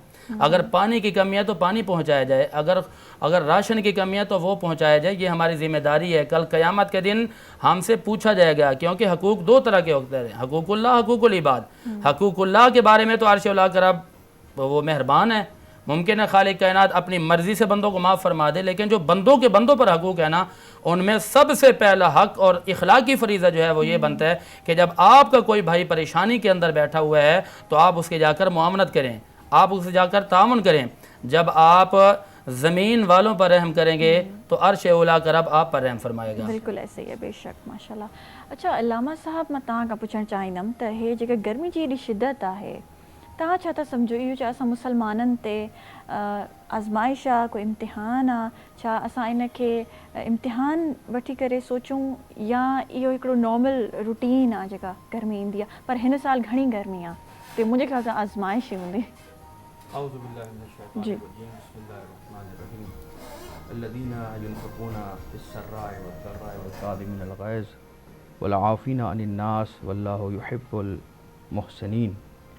अम्मा बाद सभिनी खां पहिरीं तव्हांजो शुक्रगुज़ार आहियां, पाकिस्तान टेलीविज़न जो शुक्रगुज़ार आहियां त आवाम जे लाइ अहिड़े मौसम में अहिड़े हालात में एॾो ख़ूबसूरत प्रोग्राम रखियो वियो आहे जी जेको मुफ़ीद रहंदो ऐं आगाही जो सबबु बणंदो इंशाअल्लाह। पहिरीं ॻाल्हि ही त पाणी जो गर्मी जी ॻाल्हि कई त ही अज़ाब न आहे, ग्लोबल वार्मिंग आहे, थींदी रही आहे। इन खां करबला में ॾिसो केॾी गर्मी हुई, त इहो मौसम तब्दील थींदो रहंदो आहे ऐं कॾहिं ॾींहुं वॾा हूंदा आहिनि, कॾहिं नंढा थींदा आहिनि। तव्हांजी हिते सॉरी ॻाल्हि खे कटियां थी, असां कॾहिं कॾहिं ज़िंदगी खां हिन गर्मी खां स्पेशली एॾो तंग अची करे चवंदा अलाह छा अलाह जी आज़माइश आहे छा आहे। ॿ साल पहिरें जी सिंध में एॾी बारिश थी, मींहुं वसियो ख़तरनाक, उन खां पहिरें कॾहिं वॾनि बि असांजे न ॾिठो हो। पर इहो मौसम थींदो रहंदो आहे, असांखे हर हाल में अलाह जो शुक्र करिणो आहे। बिल्कुलु इन में का न का मसलियत आहे, छो त असांजी अकुलु महदूद आहे, असां नथा सम्झी सघूं त इन जे पोयां राज़ छा आहे। बाद में ख़बर पवंदी आहे त हीउ सुठो थियो त इहो सिलसिलो थी वियो।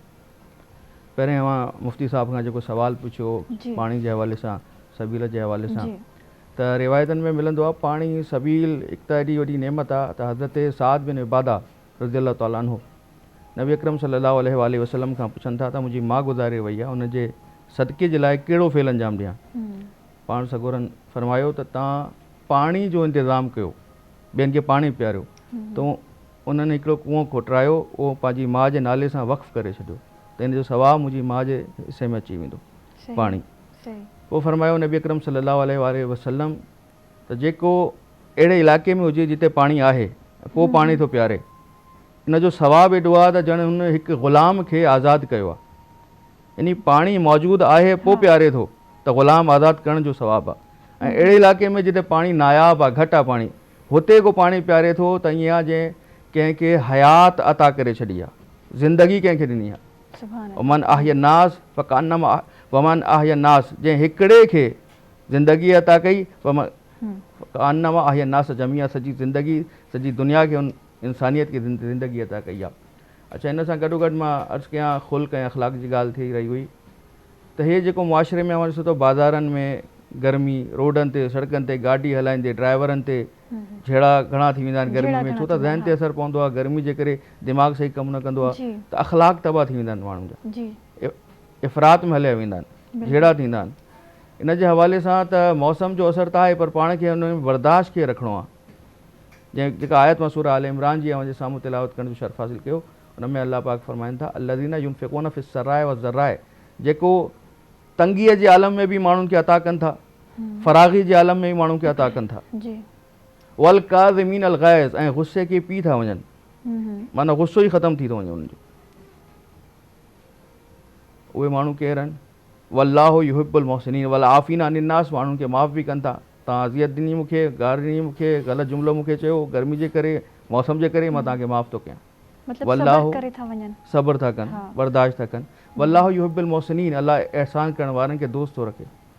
असांजो हिकिड़ो मामूली अमल आहे, माना मां पंहिंजी गाॾी कढां थो, ॿियो माण्हू अची वियो, हुन मूंखे चयो परे करे गाॾी पंहिंजी, मां बर्दाश्त थो कयां, हुनखे माफ़ थो कयां, अलाह मूंखे दोस्त थो रखे। हे नंढा नंढा मौक़ा मिलनि था, गर्मी जे करे असांखे पाण खे बख़्शराइण जा मौक़ा था मिलनि। इहा बि रिवायत जी हदीस आहे त नबी अकरम सल्लल्लाहु अलैहि वसल्लम फरमायो, जेको गर्मी जे मौसम में कंहिंखे पाणी थो पीआरे, ईअं आहे ॼण हू पंहिंजा गुनाह जीअं वण में पता लॻल हूंदा आहिनि ऐं हवा हलंदी आहे त पन झड़ी वेंदा आहिनि, ईअं माण्हुनि जा गुनाह झड़ी वेंदा आहिनि जेको पाणी पीआरे थो। अच्छा, ग़ैज़ में अची वेंदो आहे गर्मी जे करे, होश में न रहंदो आहे। ग़ैज़ छा आहे, ख़शम छा आहे, गुस्सो छा आहे? इन में जेके बि इंसान दुनिया में टिनि हिसनि में आहिनि, कुझु उहे आहिनि जो हमेशह गुस्से जी हालत में हूंदा आहिनि। अव्हांखे पंहिंजे रिश्तेदारनि में, अज़ीज़नि में पाण मिली वेंदा 24 कलाक कावड़ में, परे खां पधरा त ही जलाल में आहे। ॿिया जंहिं कॾहिं गुस्सो ईंदो ई न आहे। टियों, जेको गुस्सो ईंदो त आहे पर रिएक्ट करण में हद एतिदाल में रहंदो आहे, ॿाहिरि नथो वञे। गुस्सो ईंदो बि आहे ऐं जेको रिप्लाई कंदो आहे, रिएक्ट कंदो आहे, त उहो बि पंहिंजी हद में कंदो आहे। ईअं न त ॿिए क़तल करे छॾे, ॿिए खे वधीक हद खां ॿाहिरि निकिरी वञे। पहिरियों जंहिंखे सदाईं गुस्से में हूंदो आहे उहो इंतिहाई ग़लीज़ माण्हू आहे। जंहिंखे गुस्सो अचे ई नथो इंतिहाई जुबन बुज़दिल ऐं कमज़र्फ़ माण्हू आहे। अच्छा, गुस्सो हुजण बि ज़रूरी आहे, इहो अलाह रखियो इंसान जे पर इहो वजूद में। चवंदा आहिनि सही ॻाल्हि ते गुस्सो अचे जंहिं ते अचे। अचणु घुरिजे, हर ॻाल्हि ते न। हर ॻाल्हि ते न, उहा मां अर्ज़ु कयो न, हर ॻाल्हि ते अचे थो ग़लति आहे इहो माण्हू। किथे नाजाइज़ ई कोई ॾिसे थो, कोई अहिड़ी ॻाल्हि ॿुधे थो, माना तव्हांजे घर ते हमिलो थी वञे, तव्हां मूंखे गुस्सो ई नथो अचे, हा मां खिला वेठी, बुज़दिल आहे माण्हू इंसान न आहे इहो। हा त अचे गुस्सो, पर टियों माण्हू जंहिंमें गुस्सो बि आहे पर हुनखे कंट्रोल करण जो तरीक़ो बि आहे, कंट्रोल बि करे थो, निज़ाम खे हलाए बि थो। ॿाहिरि मां वञा माण्हू सां मुलाक़ात कयां, को मूंखे चए गुस्सो अचे, इंसानियत जी अलामत आहे, पर मां क़ाबू थो करे वञा गुस्से खे। मां हिकिड़ी मिसाल ॾेई अव्हांखे, ॻाल्हि अव्हां अॻिते वधाइजो। हज़रत मालिक एश्तर, हज़रत अमीरुल मोमिनीन हज़रत अली अलैहिस्सलाम जे लश्कर जा सिपाही सालार हुया। छो हज़रत अली अलैहिस्सलाम चौथा ख़लीफ़ा मुसलमाननि जा, ख़िलाफ़त हुई त हीअ सिपाही सालार यानी इस्लाम जा सिपाही सालार मालिक एश्तर गुज़रनि पिया बाज़ार में।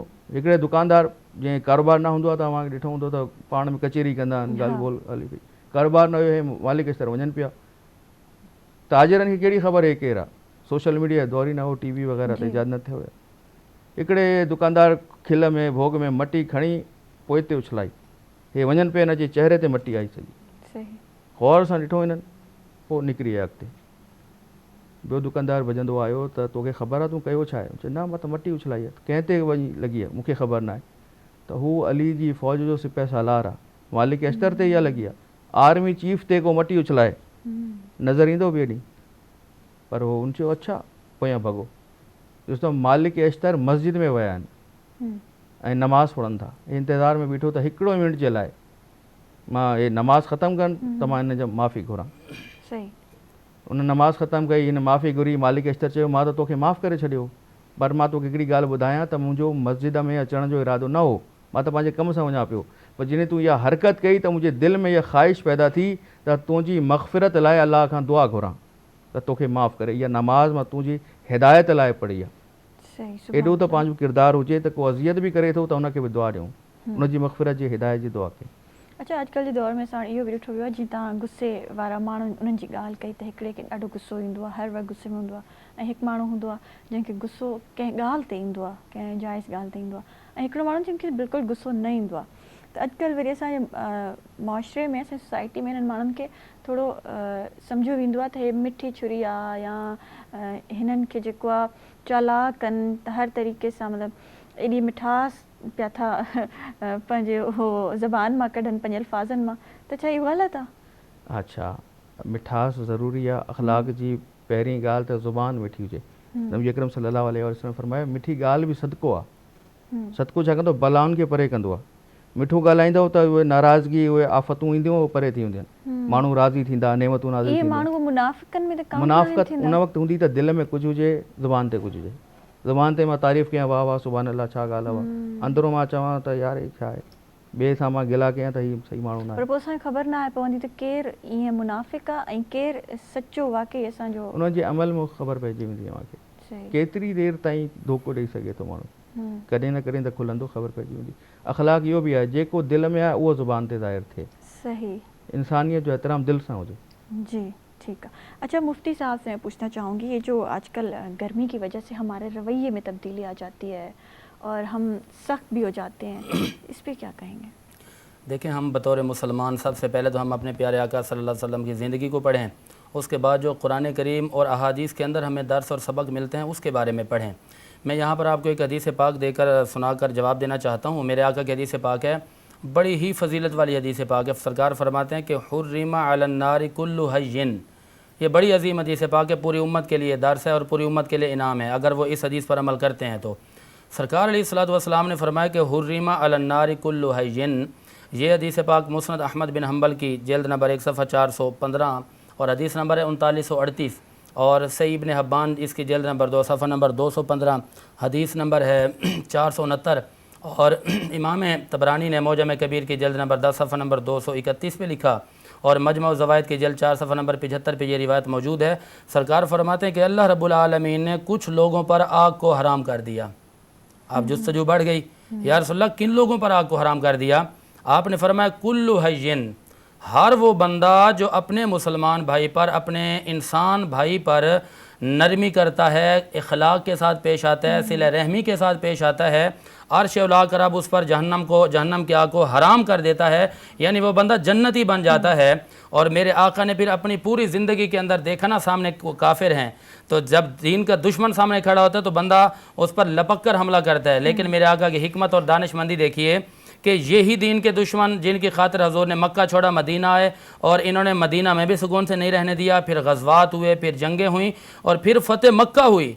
अब फ़तेह मक्का वाले दिन मेरे आका को गुस्सा नहीं आया होगा, साहब इंतज़ार में थे कि आका आज ये मगलूब हैं, आप हमें बताएं, आज हम इनको गाजर मूली की तरह काटना चाहते हैं। सरकार अलैहिस्सलातु वस्सलाम ने उस दिन ऐलान का हुक्म दिया, फरमाया भाई ऐ मेरे ग़ुलामों, ऐलान के लिए खड़े हो जाओ। आप इंतज़ार में हैं, आका क्या ऐलान करना है? आप वो काफिर छुपे हुए हैं। सरकार अलैहिस्सलातु वस्सलाम ने फरमाया आज ऐलान कर दो, ला तसरीबा अलैकुमुल यौमा फज़हबू अंतुम तुलका। फरमाया कि तुमने मक्का में परेशान हमें किया, वो तुम्हारा ज़र्फ़ था, मदीना में तुमने हमें सताया, वो तुम्हारा ज़र्फ़ था, आ जाओ मोहम्मद अरबी का ज़र्फ़ देखो। फरमाया वो तुम्हारा ज़र्फ़ था, ये मुस्तफ़ा के ग़ुलामों का ज़र्फ़ है, आज हमने तुम्हें खुले दिल से माफ़ कर दिया, और तुमने जो भी किया था हमने तुम्हें माफ़ कर दिया। ये सरकार की ज़िंदगी है। और फिर देखिए कि हज़रत खदीजा से किसी ने पूछा कि ए सय्यदा, ज़रा ये तो बतलाएं कि आप तो इतनी बड़ी ताजरा, इतनी बड़ी शहनशाह, आपकी बादशाहों वाली ज़िंदगी थी, तो आपने हज़रत मोहम्मद अरबी से शादी किस बिना पर की? तो किताब का नाम है सीरत इब्न हशाम, इसकी जेल देख सफ़ा नंबर 199, और सीरत इब्न कसीर जेल देख सफ़ा नंबर 263 पर आपका जवाब मौजूद है। आप फरमाते हैं कि मैं मोहम्मद मुस्तफ़ा की बातें सुनती थी, उनके अखलाक के बारे में सुना, सिला रहमी के बारे में पढ़ा। फरमाती हैं कि मुझे इनकी ये अदा इस कदर पसंद आ गई कि जो मोहम्मद मुस्तफ़ा अपनों से भी इतना प्यार करते हैं, परायों से भी इतना प्यार करते हैं, तो उस मोहम्मद अरबी से क्यों ना शादी की जाए। तो आप फरमाते हैं कि मेरे निकाह और शादी की यही वजह थी कि आपकी जो इखलाक और आपकी सिला रहमी थी। और एक और हदीस पाक है, बड़ी अजीम हदीस पाक है, अबू सुफियान ये अभी इस्लाम नहीं लाए थे। अच्छा, एक बादशाह था, उस बादशाह के बाद बादशाह रूम के पास ये पहुँचे। ये हदीस पाक बुखारी शरीफ के अंदर मौजूद है, किताब है बदुल वही, यानी कि वही की इब्तिदा। इसकी हदीस नंबर 7 है, हदीस नंबर 51 है, हदीस नंबर 2681 है, इंटरनेशनल हवाला। कोई बंदा जाके इंटरनेशनल में ये नंबर डाले, ये हदीस सामने आ जाएगी। बुखारी की हदीस नंबर 2681, 2941 और 51 और 7। रसूल अकरम सल्लल्लाहु अलैहि वसल्लम के बारे में जब उस बादशाह ने पूछा कि ए अबू सुफियान, ये बताओ कि वो मोहम्मद जिसको तुम नहीं मानते हो, उनके अंदर क्या क्या सिफतें और क्या क्या चीज़ें हैं। ये बड़ी लंबी हदीस पाक है, तो मैं आपको मुख्तसर 3 जुमले बता रहा हूँ। उसके अंदर से अबू सुफियान ने जो बातें की, कहते हैं कि मैंने जो पाया वो मुस्तफ़ा कभी गलत बात नहीं करते। फिर कहने लगा मैंने जो उनको देखा, उनके अखलाक का ये आलम है कि उनके पास अपने जाएं उनसे भी प्यार करते हैं, पराए जाएं उनसे भी प्यार करते हैं। अब वो बादशाह बड़ा मुतासर हुआ, और फिर मेरे आका का ये अंदाज इस कदर मशहूर हो गया कि कुफार बड़े दूर दराज इलाकों से आते थे कि मुसलमानों के नबी का चेहरा तो देखें। अच्छा, काफिर कहते यार नहीं जाना, क्योंकि वो बड़ा जादूगर है माज़अल्लाह। वो कहते क्यों भाई? कहते भाई जो इनका चेहरा देखता है वो जाते अपना मज़हब छोड़ कर आ जाता है, और कहते इनकी बातें भी ना सुनना, इनसे बात भी ना करना। कुफार डरे हुए थे। अच्छा, काफरों के सरदार कहते हैं जो बड़े पक्के थे अपने दीन पर, कहते हैं लो ये क्या बात हुई, हम जाकर बात करते हैं। अच्छा, वो जब सरकार के सामने बैठे ना तो टिकटकी बांध के देखते रह गए। सरकार ने जब अपने लब मुबारक तबस्सुम फरमाया आपने, और आपने लबों को जुम्बश दी और आपने बोला ना, तो आपकी बातों में इस कदर अखलाक, इस कदर नरमी थी कि वो काफिर जो दीन के दुश्मन थे वो ये कहने पर मजबूर हो गए कि मोहम्मद अरबी पूरी दुनिया तो गलत हो सकती है, लेकिन मुस्तफ़ा करीम की हदीस का एक नुक्ता भी गलत नहीं हो सकता। कहते हैं आप हमें अभी कलमा पढ़ाकर अपने ग़ुलामों में दाखिल फरमा दें। ये हमारे आका की ज़िंदगी है, आपका अखलाक है। आपके अखलाक की बदौलत हज़ारों सैकड़ों की तादाद में कुफ़ार जो दीन के दुश्मन थे दीन इस्लाम में दाखिल हो गए। कहते हैं कि जिनका इखलाक इतना आला है उनका इस्लाम कितना आला होगा, और जिनका इस्लाम इतना आला है उनका कुरान कितना आला होगा।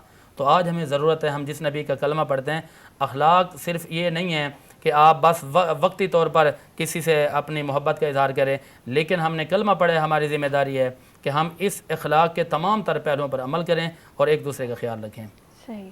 मुफ्ती साहब सां अलामा साहब सां मुंहिंजो इहो सवाल आहे त गर्मी जे इन शदीद गर्मी में इंसान पंहिंजा कम ऐं पंहिंजी रूटीन कीअं मैनेज करे त उन में तव्हां इख़लाक़ खां ॿाहिरि न निकिरो?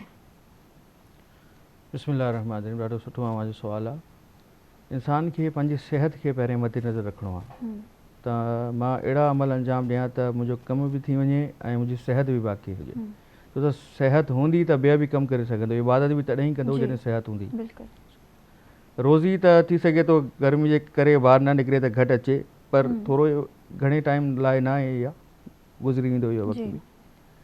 ऐं टाइम मैनेजमेंट हे असांजा जेके स्कूल आहिनि, जेके इदारा आहिनि, इन्हनि में सेखारियो वञे त कीअं टाइम खे मैनेज करिणो आहे। मसइलो इहो आहे त स्कूल में 90% जेकी शयूं पढ़ाई थी वञनि उहे असांजी अमली ज़िंदगी में कमु नथी अचनि। इल्म अख़लाक़ जेको ज़िंदगी जो हिसो आहे, उथणो आहे, वेहणो आहे, ॻाल्हाइणो आहे, खाइणो आहे, अचिणो आहे, वञिणो आहे, किरदार खे कीअं साफ़ु रखिणो आहे, हे सभु स्कूल में न आहे। गुस्सो करिणो आहे, गुस्सो न आहे करिणो, कंहिंखे केतिरी इज़त ॾियणी आहे, हे सभु असांखे स्कूल में सेखारियो वञे त असांजो माशरो गुलदस्ते वांगुरु हूंदो। पर उहा तालीम हुते नथी मिले। पोइ तालीम किथां थी मिले? मेंबरनि तां मिले थी, उलमा कराम ॿुधाइनि था, मस्जिद में ॿुधाइनि था। हिते बि एतिरो रेशो न आहे जेतिरो हुजणु खपे। जेकॾहिं 100% असांजा उलमा, असांजा असातिज़ा सभिनी खे दर्स ॾियनि, तबलीग कनि, अमल में बि हुजे ऐं ज़ुबान ते बि हुजे, त माशरो बहितरीन सूरत में नज़र ईंदो। नबी अकरम सल्लल्लाहु अलैहि वसल्लम दावत तबलीग मके में ॾियनि पिया, सभु मुशरिक हुया, किरदार जी तबलीग पाण फरमाई पहिरें, ज़ुबान मां क़ुलू ला इलाहा इल्लल्लाह तुफ़्लिहू जो हुकुम पोइ न हुयो।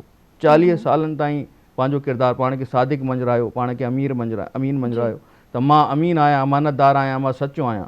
जॾहिं ऐलान तबलीग थियो, ऐलान इस्लाम थियो त वञनि पिया मके जी गलियुनि मां, घिटियुनि मां गुज़रनि पिया त हिकिड़ी कुड़ाड़ी माई हुई जेका पंहिंजी मश्क खणी, पाणी जी मश्क, मटका त हुते न हूंदा हुया, मश्क पाणी भरे पंहिंजे घर खणी थी वञे, पर पाणी में वज़न घणो हो, मश्क में वज़न घणो न पई खणी सघे। पाण सगोरनि उन वटि क़रीब पहुता ऐं फरमायो त मां इहा मश्क खणी मुंहिंजे घर पहुचायां। ख़ुशि थी ॾाढी त मुंहिंजे चवण खां बग़ैर ई पाण आयो आहे। हा, मूंखे ॿियो छा खपे। उन नबी अकरम पंहिंजे कुल्हे ते उहा मश्क खईं, वरी घर ताईं आया, ॾाढी दुआऊं ॾींदी वई। ऐं जॾहिं मश्क पहुचाई आहे त उहा चई पई त हिकिड़ो मिंट मां तव्हांखे हिकिड़ो मशवरो ॾियां, तव्हांजे कमु ईंदो। मशवरो कंहिंखे? रहमतुल आलमीन खे, अव्वलुल इल्म खे मशवरो। मूं जहिड़ो नाक़िस को हुजे ऐं मूंखे को चए मां तव्हां क़िबला हिकिड़ी ॻाल्हि तव्हांखे सेखारियां, त मुंहिंजो फ़ौरन मूंखे गुस्सो अची वेंदो, तूं सेखारींदे मूंखे। असांजो किरदारु हिते आहे, रखिणो किथे असांखे? मथे। उमती कंहिंजा आहियूं? अख़लाक़ जे पैकर जा। नबी अकरम फरमाए, हा ॿुधायो कहिड़ो मशवरो आहे? त हिन इलाइक़े में हिकिड़ो माण्हू आहे, उनजो नालो आहे मुहम्मद सल्लल्लाहु अलैहि वसल्लम। ख़बरदार उन खां परे रहजो, उनजी ॻाल्हियुनि खे न मञिजो। त पाण फरमाए, मां अव्हांजे हिन मशवरे ते अमल नथो करे सघां। हुन चयो, तव्हां एॾो मुश्किल कमु पाणी खणी मुंहिंजे घर ताईं पहुचायो आहे, हीउ मामूली आसान कमु आहे, मुश्किल कमु करे छॾियो आहे, कमु नंढो कमु नथा कयो। फरमायो त जंहिं मोहम्मद खां अव्हां झलियो थी, मां उहो ई मोहम्मद मुस्तफ़ा सल्लल्लाहु अलैहि वसल्लम। अव्हां आहियो, हे अव्हांजो कमु आहे, हे अव्हांजो दीन आहे, त पोइ मूंखे तव्हां लाइ छा छा ॿुधायो वियो? तव्हां पंहिंजो कलमो पढ़ायो, मां मुस्लमान थियण थी चाहियां। हे अख़लाक़, हिन जो पाणी बि अची वियो, अख़लाक़ बि अची वियो। अव्हांजे मौसम जे हवाले सां बि ॻाल्हि अची वई, गरम मौसम मके जो। अच्छा, हाणे गुस्सो अचे थो, बद अख़लाक़ी थिए थी, हुन में पाण खे क़ाबू कीअं कजे? अव्हांजो सुवालु जेको हुयो, त जेकॾहिं गुस्सो बि अचे थो त हुन महिल असांखे थोरो सोचणो आहे त मां पंहिंजे ज़ाविये सां ॾिसां थो त हिन में मूंखे गुस्सो थो अचे, छो त ग़लति कमु लॻे थो, पर साॻी शइ खे ॿिए ज़ाविये सां ॾिसां, ॿियनि जी नज़र सां ॾिसां, मां इन गुलदस्ते खे पंहिंजी नज़र हितां ॾिसां त अच्छा गुल मूंखे नज़र अचनि था, पर जेकॾहिं ॿिए पासे खां ॾिसां त ॿिया गुल नज़र ईंदा। मुंहिंजे हिसाब सां त इहा शइ ईअं आहे, ग़लति थी आहे, इन करे मूंखे गुस्सो थो अचे। ॿिए जे हिसाब सां छा आहे? ज़ावियो तब्दील थींदो त थी सघे थो नतीजो तब्दील थी वञे। ॿियो त हर को ग़लति करण वारो थी सघे थो इश्तिबा में, भुल में, ग़लती ख़ता करे छॾी आहे, ज़रूरी न आहे त ॼाणे वाणे हिन ग़लती कई हूंदी। मूंखां बि इहो इश्तिबा थी थो सघे, हिन खां थियो आहे त मां फ़राग़ दिली जो सबूत ॾियां ऐं हिन खे माफ़ु कयां। टियों त मूंखे ॾिसणो पवंदो त मां इन इश्तिबा ते, इन ख़ता ते कीअं रिएक्ट थो कयां। ईअं त न आहे त मुंहिंजे इन रिएक्शन जो माण्हू जी नज़रनि में ग़लति दाइरो ईंदो, माण्हू ग़लति चवंदा त हे ग़लति कमु कयो आहे। ईअं न थिए त उनजी ग़लती जेका उन कई आहे उहा नंढी थी वञे, मुंहिंजो रिएक्शन अञा वॾो ग़लति कमु थी वञे। इन करे मूंखे पाण खे ॾिसणो पवंदो त अख़लाक़ में ग़ैज़ अची थो वञे, ग़ैज़ खे कंट्रोल करिणो आहे। तरीक़ो इहो आहे त पहिरें त असांजे स्कूलनि में सेखारियो वञे, माउ पीउ सेखारनि घर में, हाणे मुआशिरो अहिड़ो थी वियो माउ पीउ वटि टाइम ई न आहे त ॿारनि खे कीअं सेखारनि। स्कूल में ॿिया इलाही कम अची आहिनि, सॉन्ग सेखारींदा, डांस सेखारींदा, अख़लाक न सेखारींदा, जी त तरबियत न थींदी त मुआशिरे जो हाल इहो थींदो। बिल्कुल यही है। मुफ्ती साहब आखिरी मैसेज देंगे इस इखलाक पे, और ये जो गर्मी की शिद्दत है इसमें इखलाक को कैसे मेंटेन किया जाए? देखें, सबसे पहली बात तो ये है कि हर बंदे को इनफरादी किरदार अदा करना है। यानी कि मैं अपने बड़ों पर सारी ये किस्सा कहानी नहीं डालूंगा कि जी ये बड़ों का काम है वही करेंगे, ठीक है। मैं बतौर मुसलमान अपने काम को समझूँ और मेरे जो मातहत लोग हैं उनसे मैं मोहब्बत और प्यार करूँ, और मेरे जो करीब कुर्ब व जवार में रहने वाले लोग हैं मैं उनकी खिदमत करके अपना जो अहम फ़रीज़ है वो अदा करूँ। और इसी तरह मुझसे जो बड़े हैं वो देखें कि हमने क़यामत के दिन अल्लाह को जाकर जवाब देना है तो क्या जवाब देंगे। और फिर हम जिस नबी का कलमा पढ़ते हैं, अगर क़यामत के दिन उस नबी ने रुख अनवर फेर लिया कि जी ये हम में से नहीं है या हमारा इससे कोई वास्ता नहीं है, तो फिर हम उस दिन क्या कहाँ जाएंगे, किसके पास जाएंगे, क्या मुँह दिखाएंगे। मेरे आका की औलाद ने, अहल बैत अतहार ने और मेरे आका के असहाब ने जो ज़िंदगियाँ गुजारने के तरीके गुजारे हैं ना, बताए हैं, उन तरीक़ों को अपना लें, आप दुनिया में भी कामयाब हैं, आखिरत में भी कामयाब हैं। और आपके सामने मैदान करबला का पूरा वाक़या है, उसके अंदर सामने यजीदी फ़ौज है और उन्होंने क्या किया क्या नहीं किया ये सब के सामने है। लेकिन वो यजीदी फ़ौज का एक बंदा रात को जो हाँफते हुए, तड़पते हुए, प्यास अल-अत्श की आवाज़ें लगाते हुए रात को एक खेमे के अंदर जाता है, खेमे में जाकर ये कहता है कि पानी मिल जाएगा, तो वहाँ से पानी दे दिया गया। अच्छा, वो बंदा बड़ा हैरान हो गया, कहते हैं कि आपने मुझे पहचाना नहीं, मैं कौन हूँ, आपने पहचाना नहीं। अच्छा, जवाब देने वाली शख्सियत का नाम तो मैं बाद में बताऊंगा, पहले उनका जुमला सुनिए। आपने जवाब दिया कि तुम तो ये बात करते हो कि मुझे पहचाना या नहीं पहचाना। आपने फरमाया कि मैं तो तेरी नस्लों को भी जानता हूँ। तो पूछा गया कि कौन, आपने फरमाया मेरा नाम ज़ैनुल आबिदीन है और हमारा घराना लजपाल घराना है। वो तो तुम्हारा ज़र्फ़ था, तुमने पानी बंद कर दिया, ये हमारा ज़र्फ़ है कि हम अपने दरवाज़े पर आए हुए दुश्मन को भी खाली हाथ नहीं लौटाते। तो ये पानी बंद करना या पानी ना देना ये तो यजीदियों का काम है, पानी पिलाना हुसैनियों का काम है। आप देख लें कि आप हुसैनी बनना चाहते हैं या यजीदी बनना चाहते हैं। ज़बरदस्त जी, सुभान अल्लाह। अल्लामा साहब मां तव्हां खां बि रिक्वेस्ट कंदमि त कोई इन इखलाक ते ऐं गर्मी जी शिद्दत में जेको इखलाक असांजो लबरेज़ थी वेंदो आहे, आख़िरी मैसेज ॾींदो। अख़लाक लबरेज़ जेको थिए थो असांजे साम्हूं इहे शख़्सियतूं, जीअं मुफ्ती साहब बि इहा सुहिणी ॻाल्हि कई त नबी अकरम सल्लल्लाहु अलैहि वसल्लम, उनजे आल, उनजा साहब, उनजा साथी, उन्हनि जो किरदारु असांजे साम्हूं आहे। जेके इहे हालात पैदा थियनि था त असांखे उहो किरदारु साम्हूं रखिणो आहे। हिकिड़ो वाक़ियो आयतुल्लाह दस्तगीर शिराज़ी अलैहि रहमा बयानु फरमायो, हुन में त हिकिड़ो शख़्स पंहिंजे क़बीले खां, ॻोठ खां निकिरी आयो मदीने नबी अकरम सल्लल्लाहु अलैहि वसल्लम जी ख़िदमत में, ऐं अचण खां इहो ई फ़क़ति चयो त मूं वटि टाइम घटि आहे, मूंखे वापसि वञिणो आहे, मां सरदार आहियां क़बीले जो, मूंखे को अहिड़ी हिकिड़ी शइ तालीम फरमायो जंहिं ते अमल कयां, ज़िंदगी में बि कामयाबु थियां, आख़िरत में बि कामयाबु थियां। जेके गॾु वेठा हुया हैरान थिया त असां एॾे अरसे खां वेठा आहियूं, हे अचण सां ई चए थो हिकिड़ी शइ अहिड़ी ॾियो, हिते बि कामयाबी हुते बि कामयाबी। पाण सॻनि फरमायो त हा, ला तक़ज़ब, कॾहिं बि गुस्सो न कजां, कंट्रोल हुजे गुस्से ते, ईंदो पर हुनखे इज़हार करण में तव्हांखे कंट्रोल हुजे। ठीकु आहे यार रसूलुल्लाह सल्लल्लाहु अलैहि वसल्लम, मां इहा ॻाल्हि अव्हां खां सिखी आहे, इन ते अमल कंदुमि। इहो सोचंदे सोचंदे सोचंदे पंहिंजे ॻोठु पहुतो, गांव पहुतो, उते वञी ॾिसे थो त माहौल वियो आहे, तलवारूं माण्हू खणनि था, ज़रा ख़ौद वग़ैरह खणी जंगी सामान रेब तन कनि था। सरदार पहुतो, चवंदो सरदार साहिबु मां अची वियो, असांजो मामिलो ख़राबु थी वियो आहे, असांजी जंग थियण वारी आहे। छो?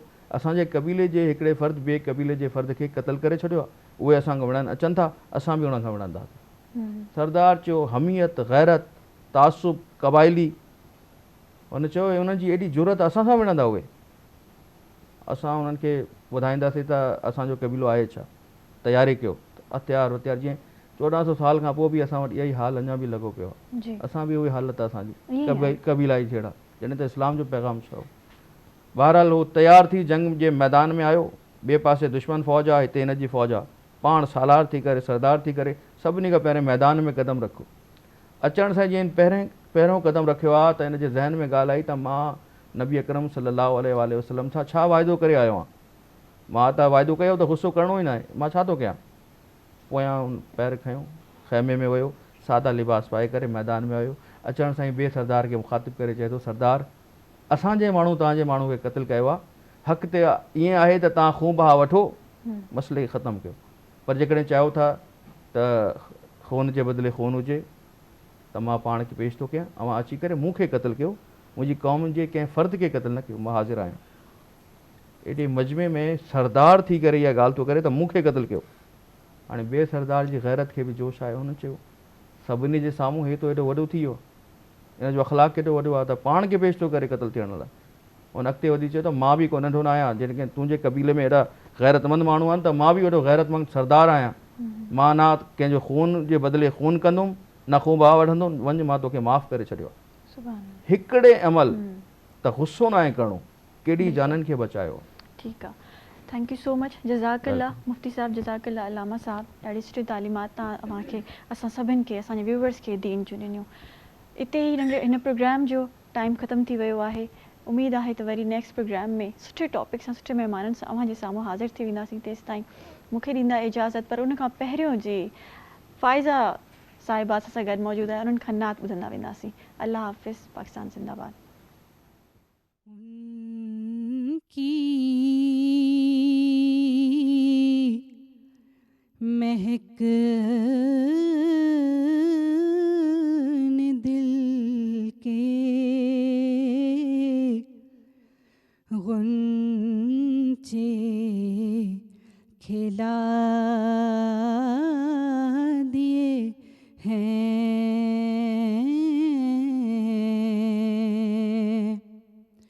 उनकी महक ने दिल के गुंचे खिला दिए हैं। जिस राह चल दिए हैं,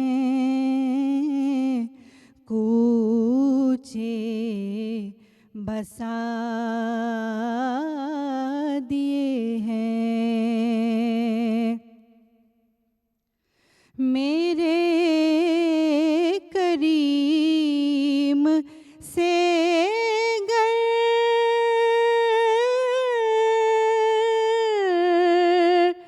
कतरा किसी ने मांगा,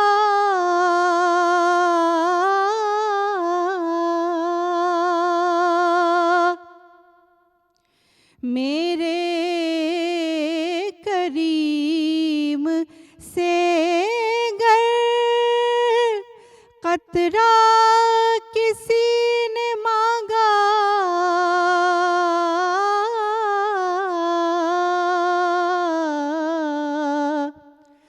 दरिया बहा दिए हैं, दुर बेबहा दिए हैं। दरिया बहा दिए हैं, दुर बेबहा दिए हैं। उनकी महक ने दिल के गुंचे खिला